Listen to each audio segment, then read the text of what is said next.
Hello, my name is Ola Erogbogbo. I'm one of the co-founders of Doing Good Work in Africa, DOWA, where we connect brilliant students to startup innovators on the continent of Africa, working on scalable solutions to solving various problems across various sectors, usually tech-enabled solutions. So I believe that in order to do good work, there are various skills you need to have, and the most important skill, aside from your qualifications, are soft skills.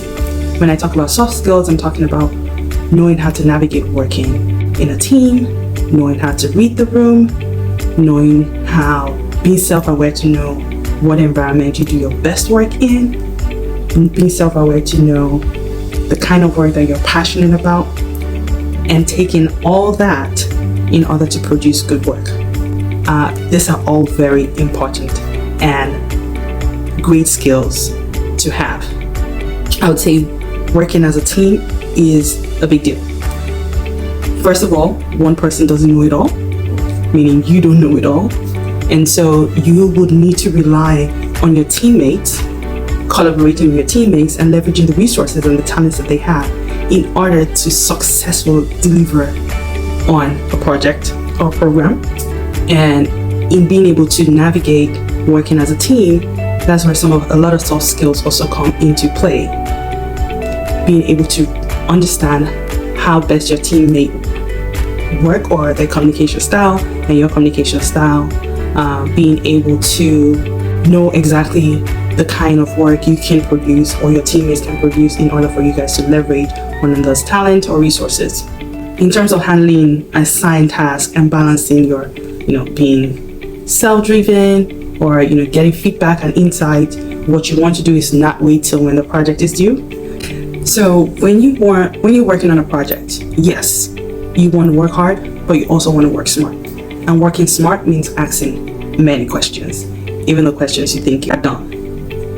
And getting feedback earlier rather than later towards when the project is due. So usually what I do is I set up a meeting with whoever is giving me the task, review what the task is beforehand, going into the meeting prepared with questions that I have. I also set up a meeting midway to check in to make sure that I'm on the right track. So that means pulling up what I'm working on, showing the individual what I've been working on, and getting their feedback in order to tweak, build on, or make changes to what I've been working on. Also, to maintain good working relationships with your teammates, it's best to always be optimistic, to not take things personally, and to get to know your teammates on a human level. At the end of the day, we're all humans with emotions, sometimes similar interests and similar goals.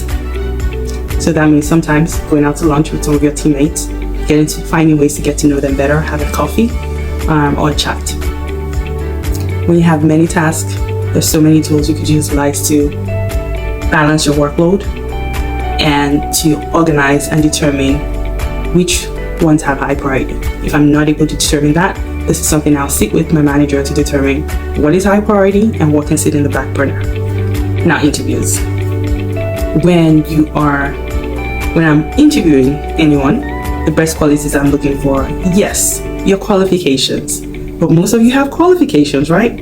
So most of the time I'm looking at who's a good communicator, who's a team player, who's a go-getter, who's goal-oriented and solutions-oriented. So the kind of questions I ask will be questions around those particular skills to determine if this individual is a good fit and vice versa. What I have found being in corporate world or working in general is effective is having a coach that is knowledgeable in the industry that you're working in, that understands the dynamics of who you are.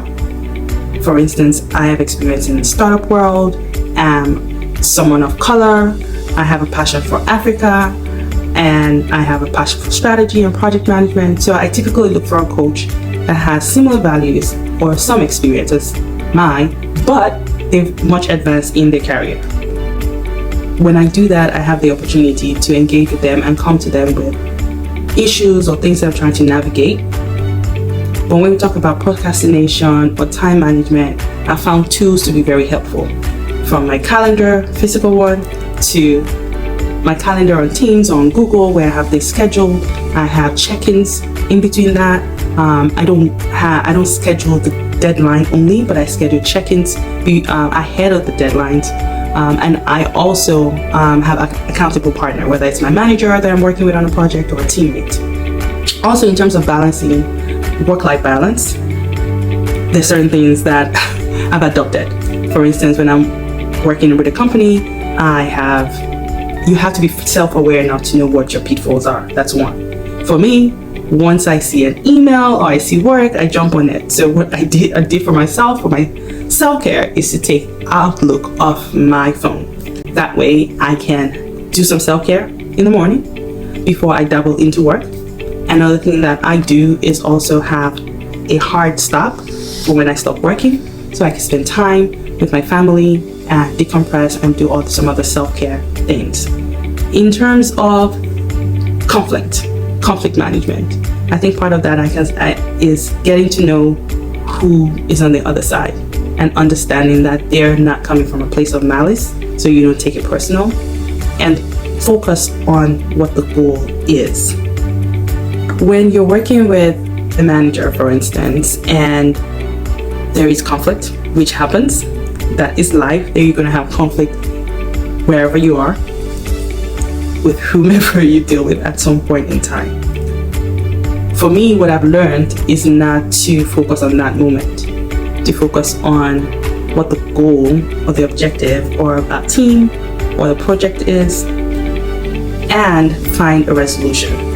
And if it's something that I think is persistent and we can come to a middle ground or find a solution, have a conversation about it, I'll bring in an intermediary. An intermediary could be our boss or it could be HR. Usually I would say inviting the person to lunch or to coffee is usually a way to break the ice, where you actually lead to a better resolution, because in that moment both of you are able to connect as human beings. Another scenario I can think about is if you find out that a colleague got a raise and you didn't.